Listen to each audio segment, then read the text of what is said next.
ॐ भूर्भुवस्वः तत्सवितुर्वरेण्यं भर्गो देवस्य धीमहि धियो यो नः प्रचोदयात्। उस प्राण स्वरूप दुखनाशक सुख स्वरूप श्रेष्ठ तेजस्वी पापनाशक देव स्वरूप परमात्मा को हम अपनी अंतरात्मा में धारण करें। वह परमात्मा हमारी बुद्धि को सतमार्ग की ओर प्रेरित करे।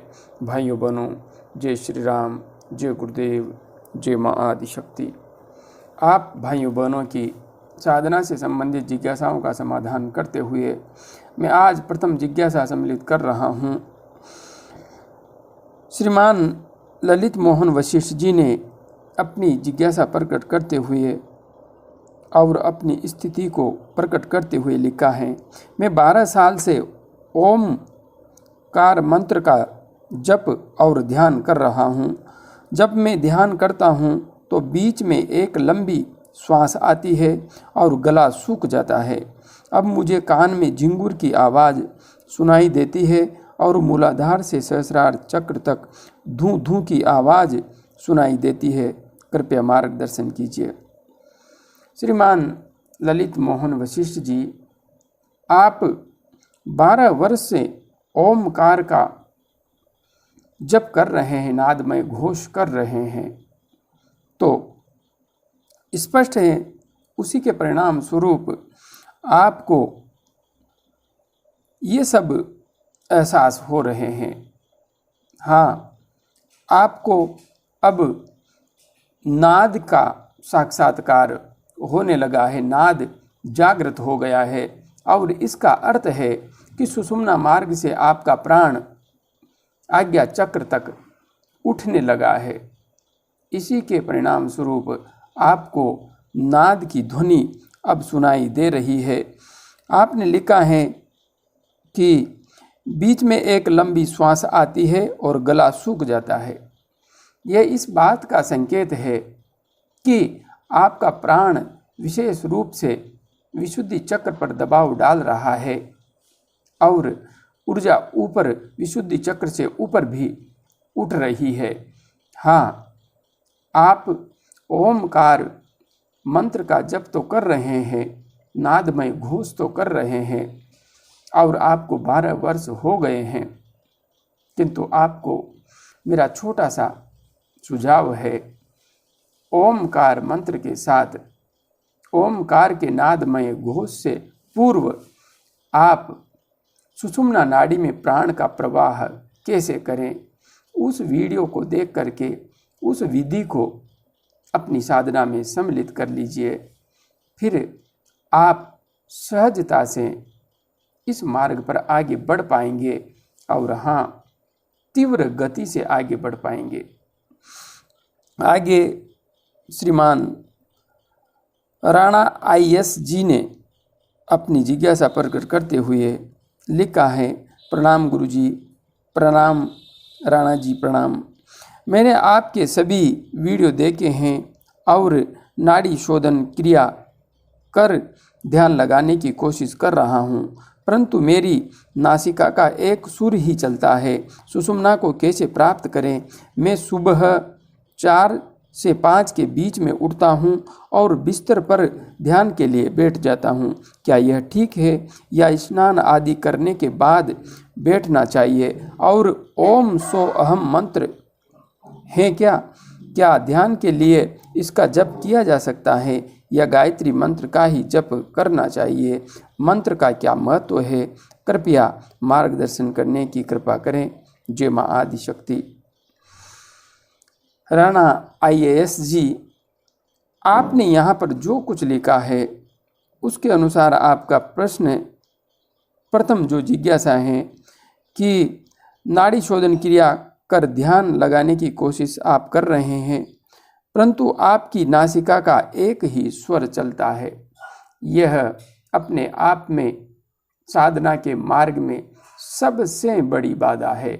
यदि आपका एक ही स्वर चल रहा है तो सुषुम्ना स्वर चल ही नहीं सकता, और यदि सुषुम्ना स्वर नहीं चलेगा तो आपकी आध्यात्मिक उन्नति बिल्कुल भी संभव नहीं है।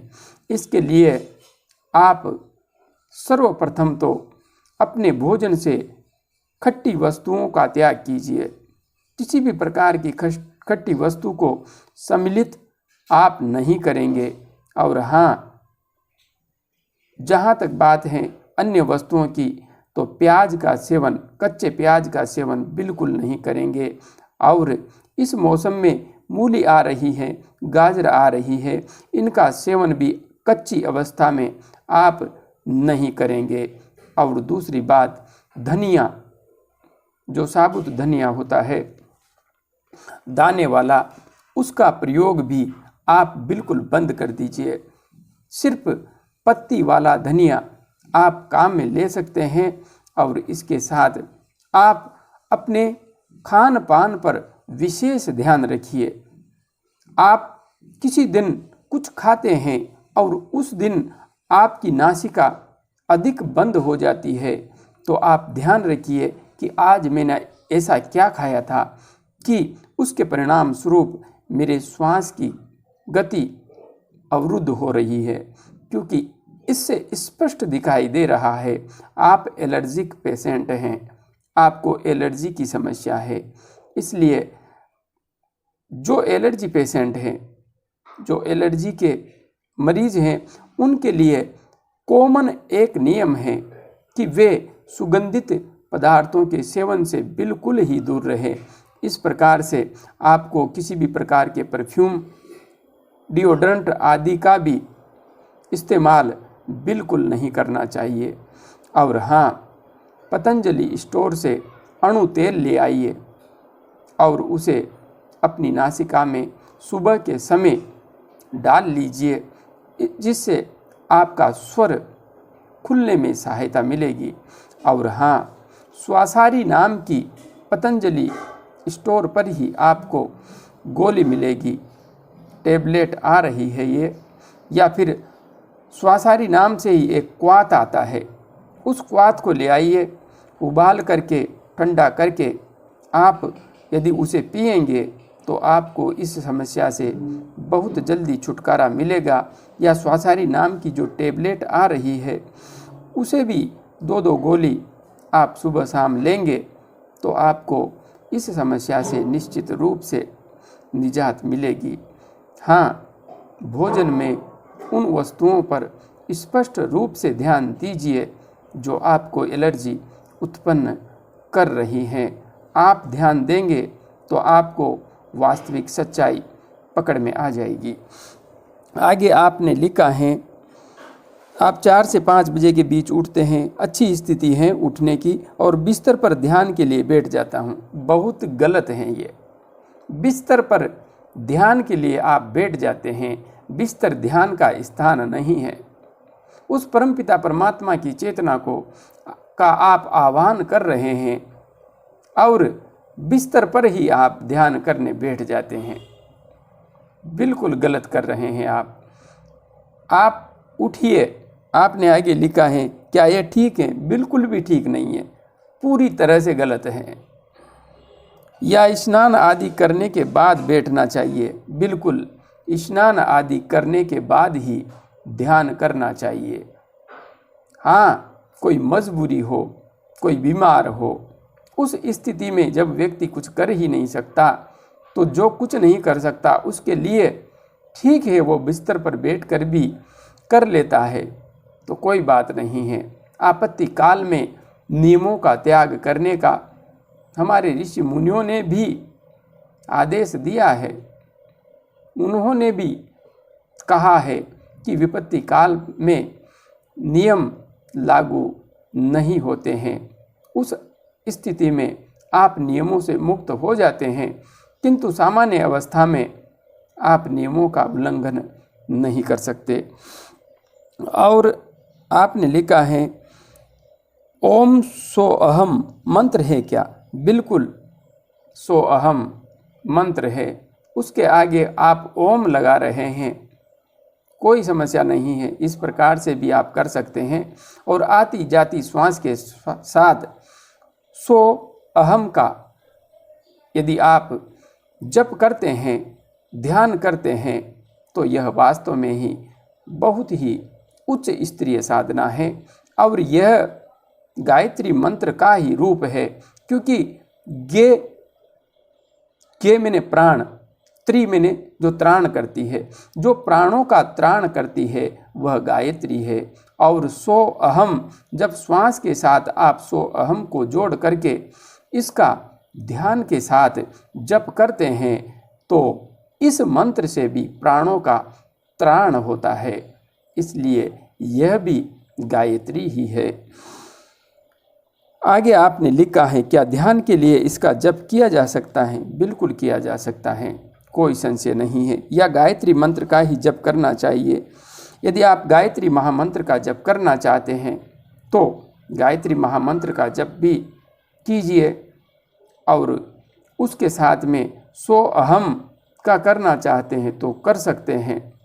उठते बैठते चलते फिरते आप दिन भर सो अहम का जप कर सकते हैं, आती जाती श्वास के साथ। आगे आपने लिखा है, मंत्र का क्या महत्व है? मंत्र का महत्व है जो मन का त्राण करे, जो मन को नियंत्रण में ले आए। त्रायते मनः इति मंत्रः, जो मंत्र का त्राण कर देता है, उद्धार कर देता है, जो मन को भटकने से रोक देता है। क्योंकि हमारा यह मन ही अलग अलग इंद्रियों के साथ जुड़ करके हमें भटकने पर मजबूर करता है। जब हम मंत्र जप करते हैं तो वह स्थिति उत्पन्न होती है जब यह मन इंद्रियों के साथ नहीं भटक करके आत्मा के साथ विलीन हो जाता है। आत्मा के सच्चे आनंद में ही इस मन को भी आनंद आने लगता है। इसलिए मंत्र के जप से मन का त्राण होता है। यदि आप मंत्र जप करते हैं तो आप अपने मन को नियंत्रित कर पाने में समर्थ होंगे, इसमें कोई भी संशय नहीं है। मंत्र का कृपया मार्गदर्शन करें। तो आपने जो प्रश्न यहाँ पर पूछे थे लगभग मैंने उत्तर दे दिया है। आप साधना मार्ग पर आगे बढ़िए और हाँ, प्राणायाम आप कर रहे हैं, ध्यान भी आप कर रहे हैं, बस सही विधि और सही तरीके से कीजिए। बेड पर बैठकर नहीं, स्नान आदि करके पवित्र हो करके आसन बिछा करके, और जिस आसन को बिछा करके आप ध्यान करें उसे भोजन करने आदि में इस्तेमाल बिल्कुल नहीं करें। उठाकर एक तरफ रख दें, सिर्फ ध्यान के समय ही वह आसन काम में आना चाहिए। इसलिए छोटी छोटी बातें हैं किंतु बेहद महत्वपूर्ण हैं, इनका ध्यान रखिए। आगे बहन संगीजीत जी ने अपनी जिज्ञासा प्रकट करते हुए लिखा है, गुरुजी सादर प्रणाम। प्रणाम बहन प्रणाम। मेरी एक समस्या है कि जब भी एलईडी बल्ब को हल्का सा भी देखती हूँ तो मुझे उसमें से अलग अलग लाइट्स के सर्कल दिखाई देते हैं, और जब आंखें बंद करती हूँ तो वही सर्कल दिखाई देता है। ये सब क्या है प्लीज़? बहन, आपने जो स्थिति आपकी बताई है वैसी स्थिति अधिकांशतया जो त्राटक का ध्यान करते हैं, त्राटक का अभ्यास करते हैं, उन साधकों के साथ में घटित होती है। सामान्य साधकों के साथ में ऐसी स्थिति अधिकांशतया मैंने घटित होती हुई नहीं देखी है। किंतु जो त्राटक का अभ्यास करते हैं उनकी आँखों में एक विशेष क्षमता जागृत हो जाती है कि वे खुली आँखों से इस संसार में जो दिव्य किरणें हैं, जो दिव्य प्रकाश हैं, जो सामान्य व्यक्ति को दिखाई नहीं देता, वह भी उनको दिखाई देने लगता है। इस वजह से यदि आप त्राटक का अभ्यास कर रही हैं तो आपकी आँखों में एक दिव्य क्षमता जागृत हो गई है। इसी के परिणाम स्वरूप आपको ये सब दिखाई दे रहे हैं। और हाँ, यदि आपने अभी त्राटक का अभ्यास नहीं किया है और आप किसी प्रकार से भी ध्यान नहीं करती हैं, फिर भी आपको यह सब दिखाई दे रहा है, तो स्पष्ट मान लीजिए पिछले जन्म में आपने अवश्य साधना की है। त्राटक का अभ्यास आपने इस जन्म में न सही पिछले जन्म में अवश्य किया है, क्योंकि यहाँ पर मिलने वाली कोई भी विशेष समता जो हमें मिली है अचानक से नहीं मिलती है। इसके पीछे जन्म जन्मांतर की प्रक्रिया जुड़ी हुई है। इस वजह से जो कुछ आपको दिखाई दे रहा है उसके पीछे सिर्फ और सिर्फ आपकी साधना है और आपकी आँखों में एक सूक्ष्म चेतन तत्व को ग्रहण करने की दिव्य क्षमता है। इस वजह से आप यदि हो सके संभव तो ध्यान का नियमित अभ्यास कीजिए, और यदि आप त्राटक का अभ्यास भी करेंगी तो मेरा मानना है आप सहजता से अध्यात्म पथ पर आगे बढ़ पाएंगी, क्योंकि त्राटक आपके लिए शीघ्र परिणामदायक साबित होगा, इसमें मुझे कोई भी संशय नहीं है। आज के लिए इतना ही। जय गुरुदेव, जय माँ आदिशक्ति।